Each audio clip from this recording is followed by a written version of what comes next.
So hello dear student, কেমন আছো? I hope প্রত্যেকে ভীষণ ভালো আছো। স্ক্রিনের ওপর একটা কোশ্চেন দেখা যাচ্ছে, তাই না? এই প্রশ্নটা প্রথমে আমরা মন দিয়ে ভালো করে পড়বো, বুঝবো, তারপর অঙ্কটা করার চেষ্টা করবো। ওকে, চলো কি বলেছে দেখো। প্রশ্নটা বলেছে যে ত্রিভুজ এবিসি এর এবি ইকুয়াল টু এসি। বেশ, এবিটা আর এসিটা সমান। চলো অঙ্কন করি একটা ত্রিভুজ এ এ বি সি। প্রথম লাইনে কি বলেছে? A B equal to AC. ওকে, প্রথম লাইন। তাহলে প্রথম লাইন পড়ছি, তার মানে এ বিটা, এই বাহুটা যদি এই বাহুটার সঙ্গে সমান হয়, তাহলে এই কোণটা যদি থিটা হয়, তাহলে এই কোণটাও ততটাই হবে, মানে থিটাই হবে। হ্যাঁ ঠিক। ওকে, চলো নেক্সট লাইন পড়ি। এবার কি বলেছে দেখো, ত্রিভুজ এ এর বহিঃ দ্বিখণ্ডক। আচ্ছা, এ কোণ কোনটা?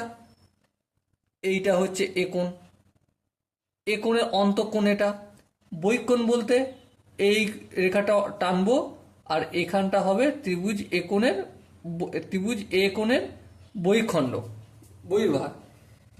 এবারে এ কিউ দ্বিখণ্ডক, মানে এই ভাগ করলাম, কিউ পর্যন্ত টানলাম, এখানটা যতটা আর এখানটাও ততটা। ঠিক আছে, এবার কি বলছে? সি এ কিউ, মানে সি এ কিউ, এই এক্সটা কতটা বলে দিয়েছে? 30 ডিগ্রি। দেখো, এইটা যদি 30 ডিগ্রি বলে, তাহলে এটাও কত হবে? 30 ডিগ্রি হবে। এখান থেকে তো আমরা সহজেই বুঝতে পারছি, কারণ এই যে বহিঃখণ্ড, এ কোণের যে বহির্ভাগ, সেটাকে দ্বিখণ্ডক করেছি এ কিউ টেনে। তার মানে এখানটাও যতটা আর এখানটাও ততটা। বেশ, তাহলে এ বিসি সমান কত? এ বিসি মানে এই কোণটা সমান কত? দেখো, সিম্পলি আমি একটা গল্প করব। কি গল্প? এখানটা 30, এখানটা 30, তাহলে টোটালটা কত হলো? 60 হলো। হ্যাঁ ঠিক। তাহলে এই যে রেখাটা টানা হয়েছে, এটা কি এই পুরো একটা লাইন? হ্যাঁ, লাইনের মধ্যে এইখানটা রয়েছে 60, তাহলে ভিতরটা কতটা হবে? একটা লাইন কত ডিগ্রি হয়? 180।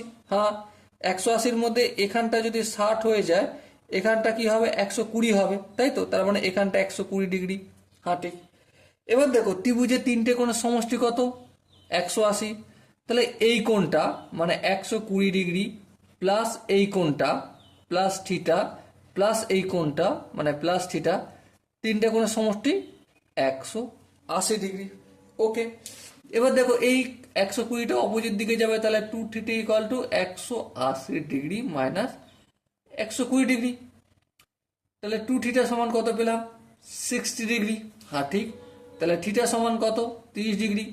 মানে এ বি সি, এই কোণটার মানও 30 ডিগ্রি হবে, আর এই কোণটার মানও 30 ডিগ্রি হবে।